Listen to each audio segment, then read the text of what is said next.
suatu kehormatan yang mana ini bedah buku ini dijadikan perdana. Masya Allah. Dan ini saya berharap jangan sampai menjadi pentol korek yang cepat matinya. Ya, jangan. Karena semangat ini kalau tidak dijaga, dia akan redup. Dia akan lewat begitu saja. Apalagi berkaitan dengan ilmu pendidikan ataupun kajian ataupun literasi. Karena kita tahu semua bagaimana orang Bekasi yang melihat literasi itu. Ya, alhamdulillah, dan insya Allah kita al-fadlul lil mubtadi saya kira ya. Nah, kita yang memulai ini insya Allah sama-sama, dan kita berharap agar terus berkobar. Dari sini nanti banyak bikin kajian-kajian keilmuan yang akan muncul dan tumbuh insya Allah.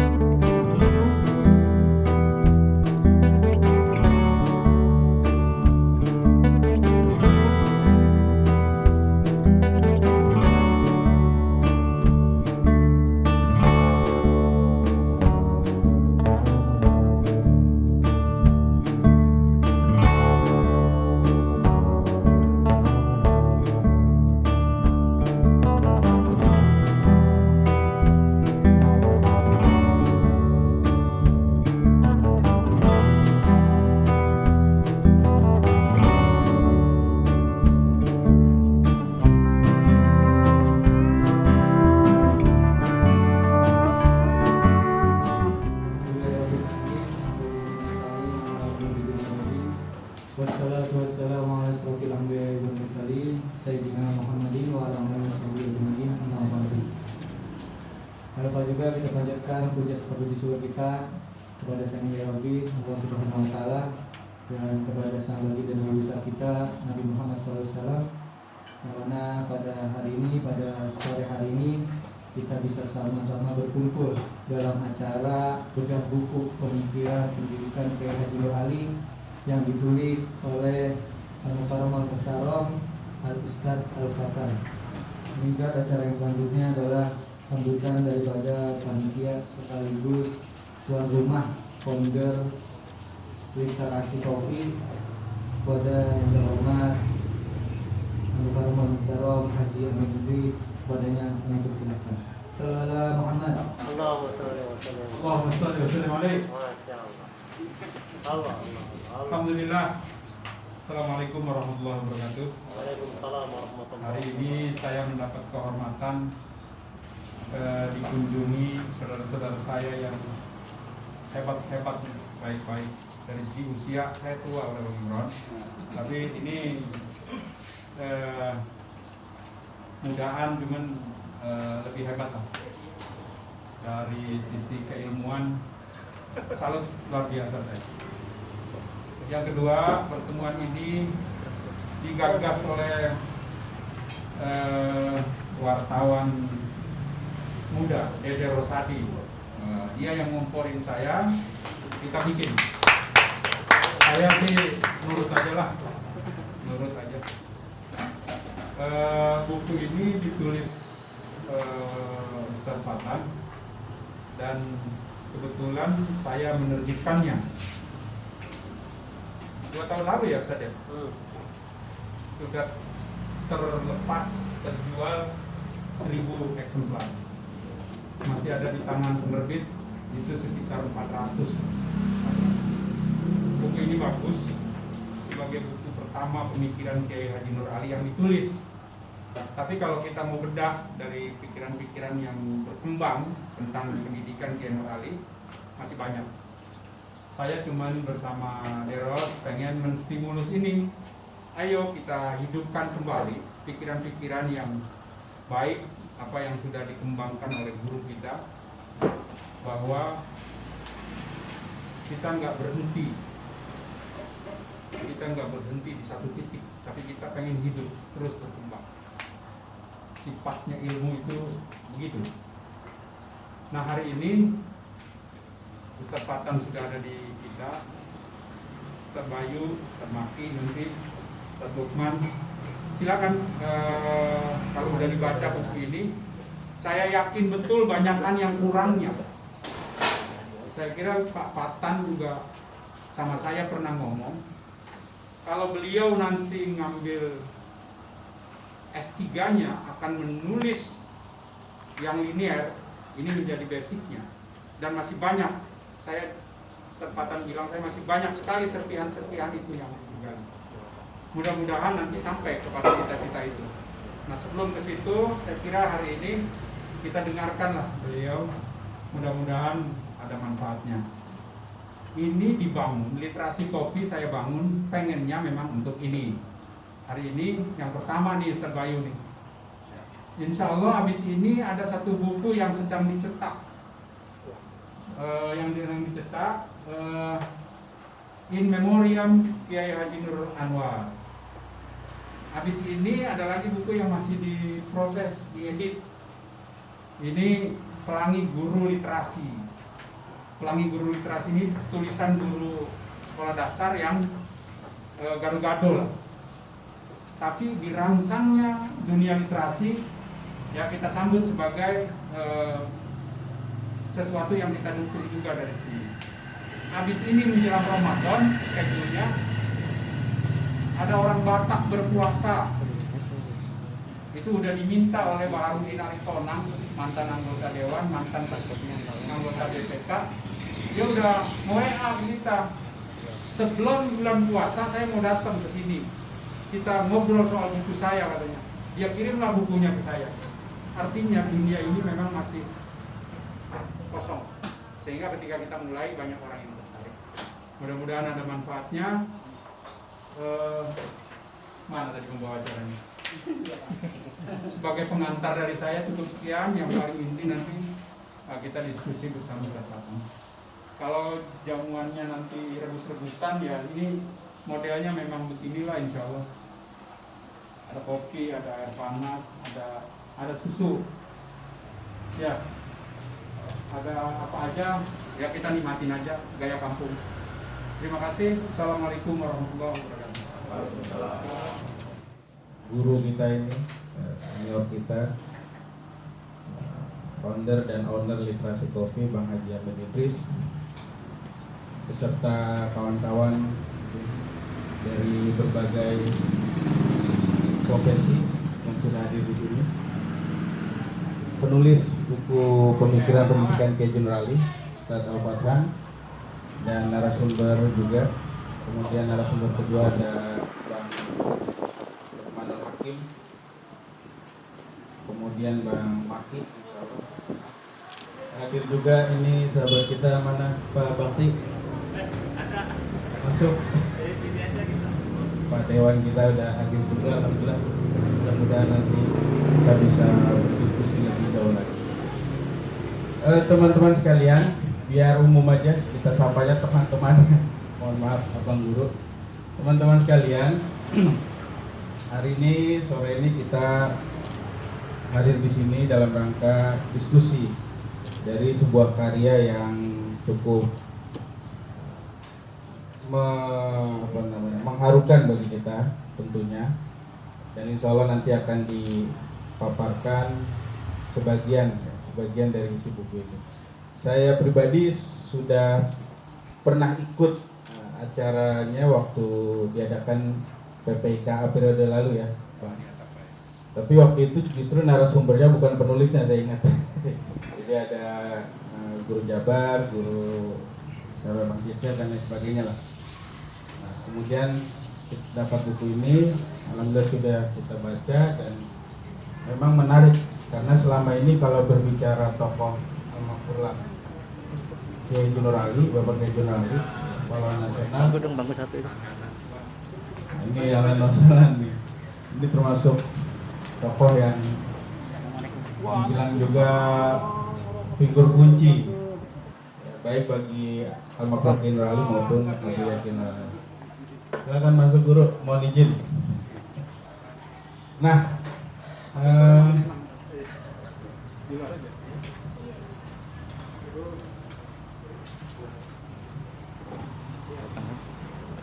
oke. Dari sekian banyak tulisan maupun pembicaraan tentang Kiai Nur Ali, selalu general, kita bicaranya tokoh dalam keulamaan, tapi belum ada yang membagi atau menspesifikkan seperti ini dalam hal pendidikan. Karena kalau kita bicara tokoh Kiai Nur Ali kan ada paling tidak ada 3 stressing point ya, figur yang melekat dalam dirinya. Pertama, beliau seorang ulama sudah tentu. Kedua, tidak bisa kita pungkiri juga sejarah membuktikan beliau seorang politisi, birokrat, praktisi politik ya. Dan juga lebih dulu lagi beliau seorang pejuang. Jadi ada 3 unsur, ada unsur militernya masuk ke situ, bahkan sempat digelari kolonel. Nah, kemudian praktisi pendidikan dan politik. Nah, pada sore ini kita akan membicarakan khusus pada sisi pendidikan. Maka mari saja kita mulai paparan pertama dari penulis buku pemikiran pendidikan Kiai Nur Ali oleh Ustadz Al-Fathan. Waktunya 10 sampai 15 menit untuk prolog diskusi kita pada sore hari. Silakan, Ustadz. Rabbi shrah li sadri wa yassir li amri wahlul 'uqdatam min lisani yafqahu qawli. Wa subhanaka la 'ilma lana illa ma 'allamtana innaka antal 'alimul hakim.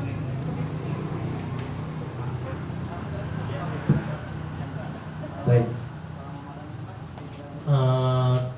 Masya Allah, tabarakallah, wala haula wala quwwata illa billah. Ya, ini luar biasa. Dalam arti kata suatu kehormatan yang mana ini bedah buku ini dijadikan perdana. Masya Allah. Dan ini saya berharap jangan sampai menjadi pentol korek yang cepat matinya. Ya, jangan. Karena semangat ini kalau tidak dijaga, dia akan redup. Dia akan lewat begitu saja. Apalagi berkaitan dengan ilmu pendidikan ataupun kajian ataupun literasi. Karena kita tahu semua bagaimana orang Bekasi yang melihat literasi itu. Ya, alhamdulillah, dan insya Allah kita al-fadlu lil muqtadi saya kira ya. Nah, kita yang memulai ini insya Allah sama-sama, dan kita berharap agar terus berkobar. Dari sini nanti banyak mungkin kajian-kajian keilmuan yang akan muncul dan tumbuh insya Allah. Baik, langsung saja. Terima kasih waktunya yang telah diberikan. Tinggal beberapa menit lagi nih, moderator. Ya, ada beberapa hal ya. Saya mungkin ingin cerita flashback saja ya. Bagaimana ketika saya menulis buku ini. Jujur ya, saya mempertahankan judul ini mengalami 4 kali penolakan. Ketika saya kuliah di Malaysia, IIUM khususnya di ISTEC, ya, Institute for Study Islam and Islamic Thought and Civilization, ya, kira-kira begitu. Itu kenapa? Semua profesor saya, semua supervisi saya menolak. Mereka bertanya, who is Kiai Nur Ali? Sopo itu? Kiai Nur Ali itu siapa katanya? Dan saya memiliki kewajiban untuk mensiarkan Singa Karawang Bekasi ini di kancah internasional. Dan alhamdulillah buku tesis saya ini dicetak oleh pihak kampus dan mendapatkan penghargaan.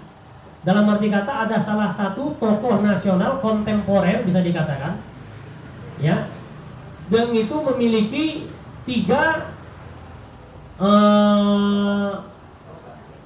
multi talenta lah bisa dikatakan. 3 kemampuan dalam sosok pribadi yang berbeda gitu loh, dari satu orang, sebagaimana disinggung oleh moderator tadi. Dan saya sampaikan, beliau ini adalah seorang pejuang pertama, seorang kiai, ya, kemudian juga seorang politikus. Mereka kaget. Pada saat itu ada satu orang, ya rata-rata kalau kita bisa lihat untuk saat ini, satu orang itu bisa menguasai hanya maksimum itu 2 disiplin. Maksimum itu 2 disiplin ilmu ataupun kepiawaian. Nah, ini al-maghfurah ini luar biasa. Minimal kita lihat ada 3. Sebagaimana disampaikan oleh moderator tadi. Kemudian setelah mendengar penjelasan saya, oke, katanya, go ahead, katanya. Lanjut, katanya. Karena saya menulis ini dengan bahasa Inggris, tesis saya ini. Judul aslinya adalah Kiai Nur Ali's Contribution to Islamic Educational System, Jadi kontribusi Kiai Haji Nur Ali terhadap pendidikan Islam. Dan kalau kita berbicara tentang Kiai Nur Ali, semua akan berbicara tentang perjuangannya, ya, perperangannya, pengorbanannya. Nah, sedikit sekali orang berbicara tentang pemikiran pendidikan Kiai Haji Nur Ali. Dan judul saya itu sudah mengalami 4 kali perubahan juga. Nah, sehingga akhirnya ketemu judul yang terakhir tadi. Nah, jujur saya orang asing lah, dalam arti kata bukan orang di sini, bukan dilahirkan di sini, bukan dibesarkan di sini, juga bukan alumni At-Taqwa. Saya melihat Kiai Haji Nur Ali itu luar biasa. Nah, dan itu menggubris saya untuk menulis pemikiran pendidikannya, yang mana pada saat itu hingga hari ini belum ada tulisan yang serius yang mengkaji tentang motivasi Kiai Haji Nur Ali membangun Yayasan At-Taqwa, sehingga kita lihat saat ini Pondok Pesantren At-Taqwa Putra dan Putri dan 100 lebih cabangnya yang di bawah naungan yayasan. Itu apa yang memotivasi beliau itu, sehingga beliau mampu mewariskan hal yang sedemikian rupa. Dan metode yang saya tulis ini diantaranya itu adalah mewawancara, melakukan mewawancari para guru-guru senior. Jadi antara guru-guru yang saya wawancara itu awalnya ada sekitar 15 orang, tapi karena secara akademisi nggak bisa terlalu banyak, jadi dibatasi 5 orang saja. Ya. Nah, diantaranya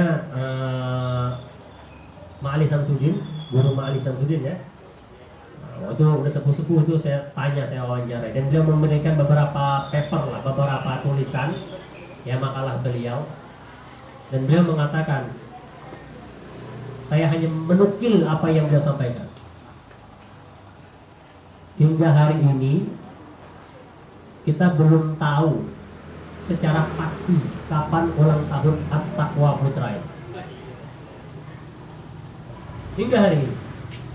Kalau At-Taqwa Putri jelas, secara historis didirikan pada tahun 1964. Tapi At-Taqwa Putri yang sebelumnya banyak proses perubahannya, dari Al-Huda, ya, kemudian berubah sehingga menjadi At-Taqwa, ya, MMA sebelumnya, itu kan luar biasa. Dan itu saya kira menjadi PR kita semua untuk membahas itu. Baik, rekan-rekan semuanya, ini masih ada 5 menit lagi. Dalam buku saya ini, inti dari semuanya itu ada di bab 4 ini. Ya, ada di bab 4. Yaitu menjadikan akidah sebagai fundamental pendidikan. Karena disinilah hakikatnya educational philosophy, ya, filsafat pendidikannya Kiai Haji Nur Ali yang muncul, dan banyak ternyata para guru-guru itu,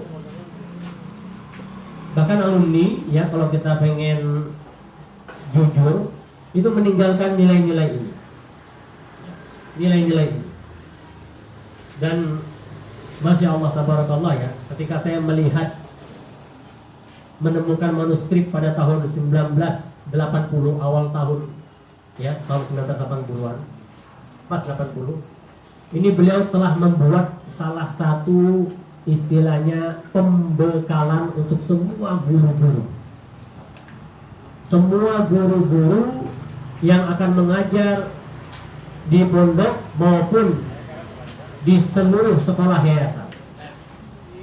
Ini saya tulis ini.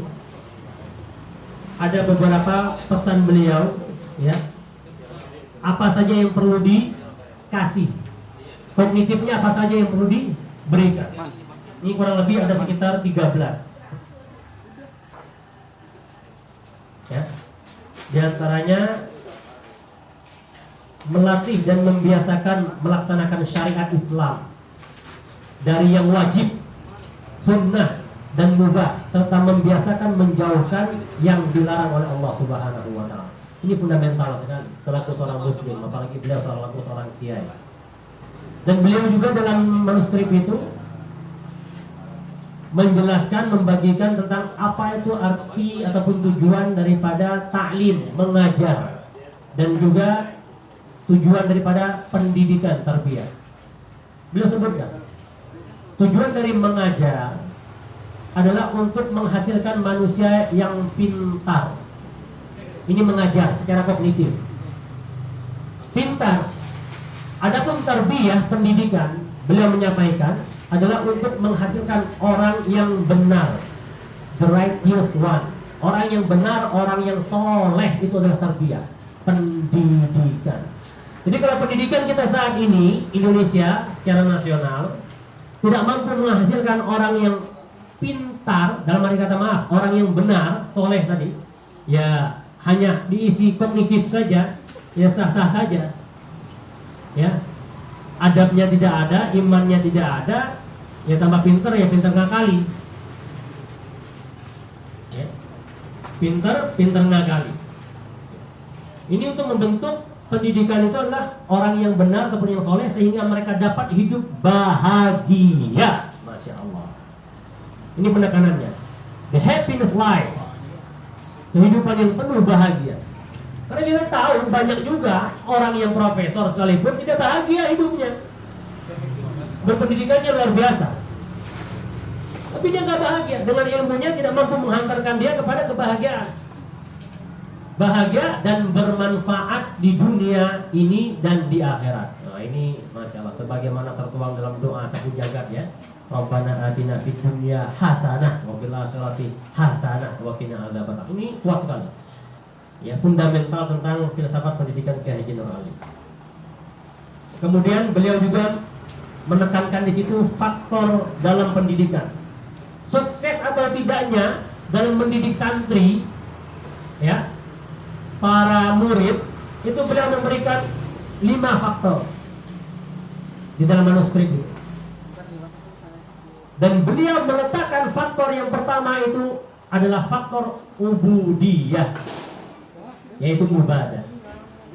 Masya Allah, benar dulu dalamnya ini. Ya, sebagai pemangku khalifah, ya ini kita banyak lupa ini. Kita hanya mengisi ini saja, kognitif saja, tapi ininya tidak pernah disentuh. Akhirnya gersang, kering, berilmu tapi tanpa mana, hanya luas saja wawasannya. Kemudian yang kedua adalah faktor guru. Ini sangat penting juga beliau menekankan dan beliau jelaskan di situ. Kemudian yang ketiga faktor keluarga, keluarga muslim. Karena bagaimanapun al-ummu madrasatul ula. Ibu itu adalah sekolah yang pertama bagi anak-anaknya. Kemudian yang keempat baru faktor lingkungan dan pergaulan. Kemudian yang kelima keyakinan guru. Masya Allah. Ya, di sini saya menjelaskan proses daripada evolusinya at-taqwa. Yang pertama itu adalah Rawdatul Atfal, yang mana pada saat itu tahun 70-an ya sudah santrinya memiliki 150. Masya Allah. Rawdatul Atfal. Kemudian sekolah dasar itu namanya Al-Huda, itu SD, ataupun dulu itu sering disebutkan sebagai SRI, Sekolah Rakyat Islam. Itu dibangun oleh beliau. Kemudian beliau membuat SMP SMA yang pada saat itu namanya adalah pada tahun 1962 itu namanya MMA, Madrasah Menengah At-Taqwa. Dan pada tahun 1964 membuat Al-Baqiyatus Sholihat, bukan At-Taqwa Putri. Itu ada evolusinya. Saya buat di sini. Kemudian beliau membuat pesantren tinggi At-Taqwa Mahat Ali. Di situ juga metodologi saya singgung ada beberapa item. Kemudian nasihat kepada para guru dan siswa. Ya. Mungkin itu saja yang dapat saya sampaikan dalam pembukaan pada sore hari ini. Nanti ada pun selanjutnya mungkin kita bisa ngobrol-ngobrol. Ini ada guru kita insya Allah bisa kita tanya-tanya nanti. Syukran. Assalamualaikum warahmatullahi wabarakatuh. Ya, terima kasih Ustaz Fatan. Alhamdulillah tadi kita sudah dengar awal prolog dari penulis dan langsung masuk ke inti pembahasan buku itu tentang pemikiran generalis. Ternyata terletak pada faktor-faktor yang tadi disebutkan. Kemudian justru ini juga berangkat dari satu manuskrip yang dibuat disampaikan oleh Al-Maqullah Generali pada tahun 1980 pada pembekalan guru di Tampon. Baik, menarik sekali, dan selanjutnya kita dengar narasumber kedua dan ketiga di apa dulu nih? Waswid. Karena di sini saya kira tadi saya bicara sama Bang Lukman di luar, ini akan menarik, ada jadi satu formula. Penulis di satu sisi bisa kita katakan outsider lah ya, tidak bertemu, tidak belajar langsung, tapi beliau bisa meramu satu tulisan dari pemikiran generalis. Nah, dua narasumber yang lainnya mungkin pernah ketemu, pernah juga belajar langsung. Nah, ini kan menjadi menarik, nanti bisa dikomunikasikan. Mungkin ada yang terlewatkan dari penulis, nanti bisa ditambahkan melalui saksi sejarah yang bertemu atau belajar Liza, ada guru Ajis juga, mungkin yang pasti nanti banyak informasi, atau sebaliknya ada yang lewat di lintasan sejarah alumni atau murid-muridnya yang belajar langsung, tapi ternyata ditemui sama penulis. Kayak manuskrip tadi mungkin banyak alumni juga yang nggak tahu tadinya catatan pembinaan itu guru tadi itu, kayak pakai nalih kepada guru-guru. Mungkin banyak alumni yang belum tahu. Ternyata penulis mendapatkan itu. Nah, ini menarik sekali. Ya, langsung saja kita ke Bang Lukman dulu, silakan. Assalamualaikum warahmatullahi wabarakatuh. Alhamdulillahirabbil alamin, wassalli wasallim barik ala sayyidina Muhammadin wa ala alihi wa sahbihi ajma'in, amma ba'du. Faqad qala Allah Ta'ala fi kitabil karim, a'udzu billahi minasyaitonir rajim.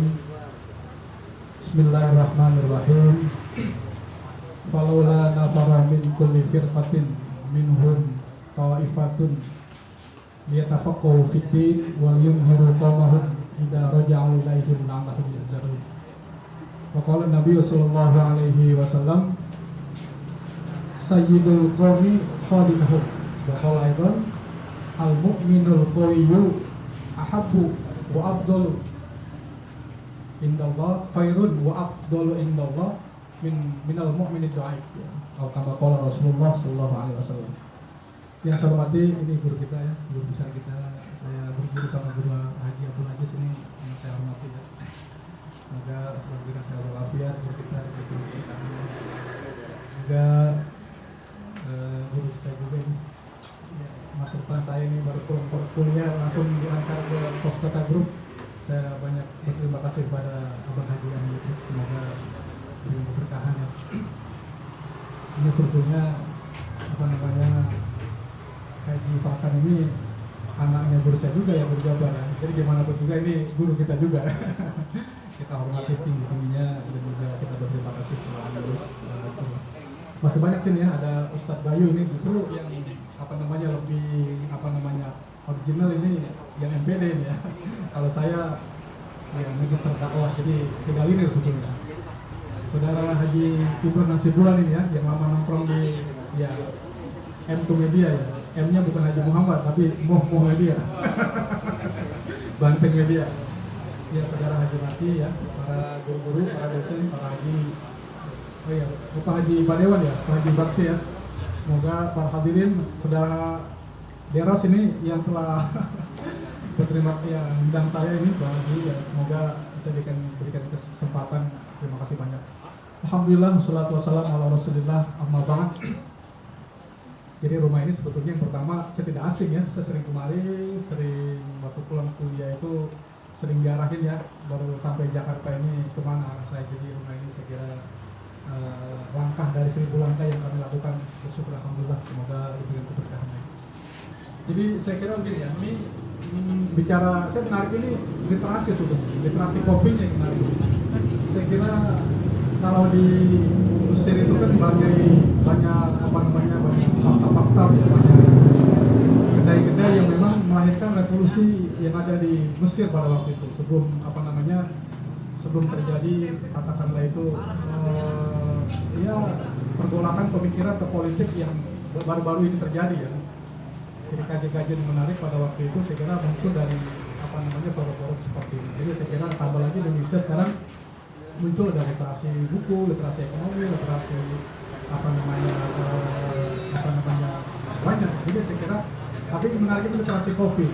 Saya kira mungkin ini menjadi sumber pencerahan karena memang Bang Haji ini tenaganya banyak sekali dia selalu memberikan yang produk-produk baru termasuk juga menghidupkan kajian-kajian yang lain. Saya kira gini ya, kalau bicara Kiai Nur Ali ini memang satu sisi memang sudah banyak ya penulis skripsi itu yang saya tahu banyak yang akan baik dari alumni Al-Taqwa atau bukan alumni Al-Taqwa yang menulis tentang pemikiran Kiai Haji Nur Ali ya. Tapi yang ingin saya bahas di sini adalah yang saya ingin bicarakan di sini sebetulnya kita ngalir dari tadi Kiai Nur Ali sebetulnya kenapa orang Malaysia itu who is Kiai Nur Ali, apa jalan Kiai Nur Ali sekarang? Karena memang kalau saya dengar cerita langsung dari masyarakat orang tua-tua, jadi mantan kombatan kita ini Kiai Nur Ali ini sebetulnya pernah mengirim satu batalion ketika kasus Paraku itu Partai Rakyat Kalimantan Utara yang Merdeka yang sekarang mungkin kasusnya terbaru di YouTube itu Sabah itu kan masih bagian daripada kerajaan Mindanao Zulu itu. Jadi artinya ada tarikan sejarah ke sana dan waktu itu Inggris termasuk Britannia Empire ya. Jadi Malaysia termasuk bagian daripada kolonialisme itu. Jadi saya kira Kiai Nur Ali diam-diam itu atas arahan dari Pak Karno itu mungkin kombatan itu yang dianggap memiliki militansi itu. Jadi saya kira secara politik memang kita berbeda Kiai Nur Ali dengan Malaysia. Dalam acara-acara politik kan belum ada ya. Dari Malaysia itu duta besar embassy-nya itu belum ada datang ke Taqwa. Yang ada Brunei tidak salah. Jadi saya kira memang memiliki sejarah panjang ya dalam politik underground ini. Jadi yang kedua saya kira begini, Kiai Nur Ali itu memang gini, kalau kita nulis buku itu yang saya tahu ya. Jadi untuk tingkatan S2 itu bukan sekedar apa itu produk pemikiran, tetapi lebih kepada diskusi. Ada takaran ya, ada timbangan. Kalau kita mau nakar garam, takarannya apa? Pakai lebaran, pakai gelasan, pakai gayung, pakai raupan, pakai corotan, pakai pengkit, harus jelas takarannya. Jadi saya kira Kiai Nur Ali ini dalam pendidikan gini lah. Pertama mungkin konstelasi. Jadi Kiai Nur Ali punya guru ya. Siapa gurunya yang paling berpengaruh ya, dan teman-temannya. Jadi kalau tidak salah Kiai Nur Ali itu kan membangun pendidikan setelah 1938 dia comeback dari Denmark. Nah terus menikah dalam bukunya pengajian itu sudah ada itu. Jadi di situ dia langsung membuat pendidikan sifatnya alam santren. Ya sampai menjelang revolusi fisik kan gitu. Nah, jadi di situ sudah berjalan itu. Nah, setelah revolusi fisik selesai, kalau tidak salah itu ke sini ke pesantren Kiai Brahman. Ya, saya bahagia. Jadi jauh sebelum itu baru Kiai Nur Ali tahun 50 bikin masjid besar gitu ya. Nanti kita bisa meluruskan. Nah, setelah itu saya kira proses-prosesnya panjang sekali. Jadi gini. Yang menarik begini saudara-saudara sekalian, jadi influence ya, kalau dalam penulisan itu influence, jadi pengaruh, siapa yang paling berpengaruh terhadap sosok Kiai Nur Ali dalam proses pendirian demikian. Jadi gini, kenapa Kiai Nur Ali itu satu sisi membangun jaringan dengan Rocky ya, pesantren itu Abdullah Sumka itu, satu sisi membangun jaringan juga dengan Kiai Maksum ya, yang ada di Jogja itu. Satu sisi membangun jaringan juga dengan Kiai Awing yang pesantren DITI yang ada di Bogor itu.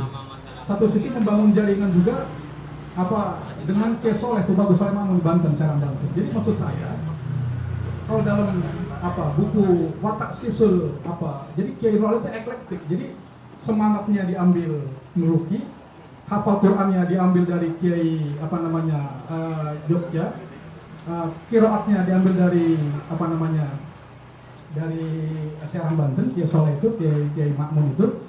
Terus kita mungkin fikih fikih salaf NU-nya itu ke Kiai Awing sana ya, mungkin dari politiknya Kiai Muhammad Nasir. Jadi Kiai Nur Ali itu memang mengambil satu sikap yang berbeda pada konteks saat itu ya. Tahun 40-an belum ada, Gontor memang kalau tidak salah ya, itu kan bicaranya kan berdiri di atas untuk semua golongan gitu ya. Jadi belum apa-apa udah di atas duluan gitu ya. Jadi saya kira memang ya terlepas dari kehebatan Gontor. Jadi saya kira kalau Kenur Ali itu tadi saya katakan yang hadis yang sering dibaca itu Sayyidul Qaumi Khadimuhum. Jadi ente jadi pelayan masyarakat, ngabdi di masyarakat, jadi apa saja. Jadi kata Kenur Ali itu hadis kalau tidak salah itu dalam kitab apa namanya Al-Iqna li Hilli Al-Fadhi Abi Suja karangan Muhammad Sarbini Al-Khatib itu dikatakan yang tadi saya katakan Sayyidul Qaumi Khadimuhum. Para pejuang-pejuang yang dihormati di kampung itu pelayan literasi, ya, pelayan masyarakat. Jadi saya kira itu yang apa Sayyidul Qaum itu di situ Kenur Ali memegang itu. Jadi tetap atau kadernya itu disuruh menjadi apa namanya para aktor di lapangan, ya menjadi para apa namanya berubah-berubah di masyarakat. Jadi saya kira kembali ke apa namanya influence ya, dalam tulisan buku itu ada influence. Siapa kok yang mempengaruhi pemikiran Kenur Ali? Jadi tahun 50 Kenur Ali itu dia erat dengan apa namanya pemikir-pemikir Masumi yang pintar-pintar itu, yang hebat-hebat. Ada Dr. Kasman, ada Dr. Prawoto. Jadi kenapa pendidikannya mirip Muhammadiyah gitu ya? Kenapa ibadahnya mirip katakanlah lebih dari NU? Mau apa di ketika bulan puasa itu ada zikir-zikir, ada sholawat mirip yang ada di Persia gitu ya? Kenapa dalam pemikiran politik apa namanya dalam pemikiran apa pendidikan politik Persis itu semua beda.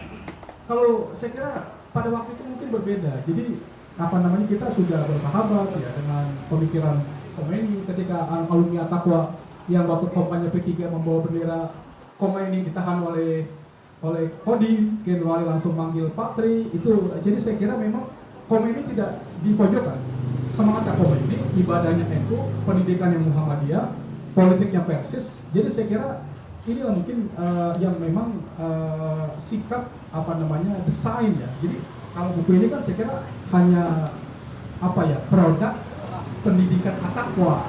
Jadi ada konsep dasar gitu ya. Ada jadi ibarat akar itu apa? Jadi kalau saya kira kalau apa Rashid Ridho memang ya mungkin tadi dikatakan mungkin ya tauhid pendidikan ya. Kalau Afghani ya mungkin pada politik, pemerintahan, sistem negara gitu. Jadi saya kira ada influence. Yang ketiga mungkin konstelasi. Jadi dalam menulis buku itu ada konstelasi. Jadi gini, kalau konstelasi, jadi bagaimana percaturan, penolakan, pendukungan, pengaruh-pengaruh Kenur Ali pada saat itu, pada zamannya, dengan pada saat ini gitu. Pada waktu itu Kenur Ali kata guru-guru At-Taqwa yang senior, kalau anak At-Taqwa pakai celana, pakai dasi, pakai jas, pakai peci hitam, tahun 60-an di Kaliabang itu teriakinnya bukan di santri. Apa namanya dekat dengan penjajah, dekat kolonial, alasannya mantas syababi kaum gitu, bahwa minhum itu malah mungkin ada terakhir kampung mungkin. Iya, jadi ke arah sana. Jadi maksudnya itu pada saat itu konstelasi Kenur Ali itu menjadi apa namanya penolakan banyak orang pada saat itu. Tapi sekarang ini banyak madrasah atau sekolah-sekolah yang tanda petik ya, saya nggak sebut namanya itu yang maaf ya, apa jumlah muridnya berkurang, malah ada yang belum tiga. Jadi konstelasi sekarang. Tapi Kenur Ali makin berkembang muridnya. Jadi saya kira kalau kita menulis itu jadi diterusin, jadi konsep dahulu konstelasi pada saat itu dengan sekarang ini seperti apa aja kemanfaatan yang saya kira mungkin ya kita terlepas dari menghormati takzim kepada mantunya atau anak guru kita ini kita hormati tinggi-tinggi, namun juga dalam penulisan ada standar baku ya. Minimal kalau kita nulis tesis itu ada buku apa namanya utama, buku A1 itu ada 20 ya, buku primer, sekunder minimal 200. Tapi juga kita tidak itu juga ya, tapi kalau kita lihat buku itu sebetulnya buku ini apa namanya bukunya Ibn Rus ketika mengcounter pemikiran Al-Ghazali itu tidak dari 60 halaman. Islam wa usulul hukmi kalangan tokoh sekuler Ali Abdul Razik yang dia dikafirkan, yang dia dipecat dari Al-Azhar, yang dia dijatuhkan dari rektor Al-Azhar itu gara-gara menulis Al-Islam wa usulul hukmi itu yang hanya mengatakan bahwa ya hanya tulisannya cuma ada 10 halaman. Terus juga RTAP MPRS tentang komunisme itu cuma ada 2 lembar. Jadi saya kira buku itu bukan dilihat dari ratusan, tapi juga konstelasi pada saat sekarang. Saya kira mungkin bicara Kenur Ali sangat menarik ya. Jadi saya mungkin ya mohon maaf ini ada guru saya lebih paham. Jadi saya kira ada influence, pengaruhnya juga ada konstelasi pada saat sekarang ini. Terus juga Kenur Ali itu eklektik ya. Dia mengambil sisi-sisi lain tanpa tanpa fanatik terhadap satu golongan. Kalau NU kan dalam fikih mengambil salah satu dari 4 imam mazhab dalam apresiasi NU itu. Tapi kalau dalam tarbiyah di Sumatera itu mengambil fikih syafi'i ansih gitu. Jadi kalau at-taqwa itu wah luas pendidikannya, iya kaya sekali. Jadi muridnya juga tersebar berkontribusi di masyarakat dan berbagi. Saya kira mungkin ini salah satu ya apa namanya buku yang apa namanya, kalau saya mungkin ini sebuah iklan ya. Ini ada bukan buku ya, ini baru tulisan tentang guru-guru at-taqwa yang pemilihan dia. Ini cover apa namanya 1 tahun 2016-2018 tentang kegiatan dakwah. Mungkin apa namanya masalah negara dalam analisis dakwah, takaran dakwah, konsep-konsep dakwah. Saya pakai dalam menakar kejadian yang ada di Nasib 2018-2019. Ini ketika di at-taqwa apa namanya at-taqwa ada lomba karya nulis apa namanya, ini belum jadi buku, ya nulis doang ya, saya mah nulis doang. Ini 2 bulan pakai komputer butut di dapur, banyak tikusnya ya. Jadi ada apa namanya, saya memang ini buku ini awalnya apa namanya ini lomba karya tulis ilmiah, namun akhirnya saya obrak-abrik lagi, saya daur ulang lagi menjadi apa namanya disertakan tesis saya kan di Asyafi atau 2012. Kita juga satu-satunya orang ketika saya ingat sekali dulu itu kapan sih, iseng aja saya nanya waktu lebaran lagi, saya ingat banget dulu itu kapan sih itikaf itu mulai ada. Dia nggak jawab apa-apa, masuk langsung ke rumahnya, masuk ke dalam, bawa dokumen, saya baca ada surat maklumatnya dengan tanda tangan general. Itu makanya saya waktu Deros nulis buku, bang siapa yang harus saya wawancarai, langsung saya sebut pertama Ustadz Mukhtar Murid, harus kamu wawancarai. Dia seorang dokumentator yang baik, untuk ukuran di Malang dia luar biasa lah. Dan sayang sekali kita kehilangan. Padahal dia itu punya bundel banyak banget dokumen dan kita nggak mengapresiasi itu. Nah, ada beberapa hal lagi misalnya yang juga sempat disampaikan oleh pembicara-pembicara lain. Misalnya, saya kira gini, ini persoalan penulisan sejarah di Indonesia pada umumnya, bahwa kita masih gagal menulis tokoh-tokoh sejarah sebagaimana orang-orang biasa, orang-orang sehari-hari. Kiai Nur Ali, kalau kita cek dengan cerita Kiai Nur Ali itu, pokoknya hebat-hebat deh. Masa iya selama hidupnya dia nggak pernah putus asa?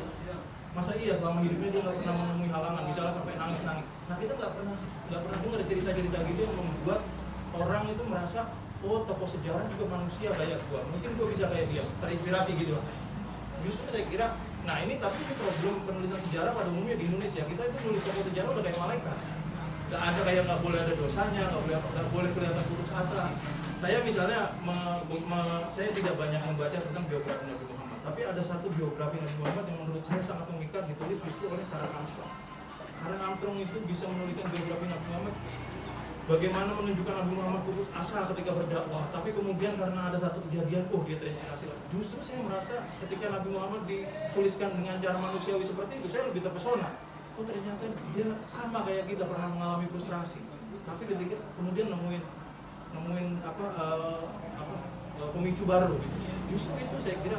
Nah, kalau ini memang Ustaz Farhan mungkin memang soal pendidikan ya, hal yang lebih abstrak. Tapi saya kira ini penting untuk salah satu puzzle. Nah, tinggal yang murid-muridnya yang lain kemudian menghadapi puzzle-puzzle tersebut. Saya membandingkan ada buku sejarah yang ditulis oleh kalangan pesantren yang bagus sekali. Saya kira menurut saya ini belum ada bandingannya kalau untuk sejarah pesantren, dan sebetulnya itu autobiografi. 2 buku ditulis mantan Menteri Agama Kiai Haji Saifuddin Sudi, guruku orang-orang dari pesantren dan berangkat dari pesantren. Itu saya kira salah satu buku sejarah pesantren yang terbaik yang pernah ada dalam sejarah Indonesia. Dia ketika orang-orang termasuk Kiai Nur Ali, saya kira kalau Kiai Nur Ali terburu-buru diposisikan sebagai militer, orang militer, saya mungkin orang pertama yang protes dulu gitu.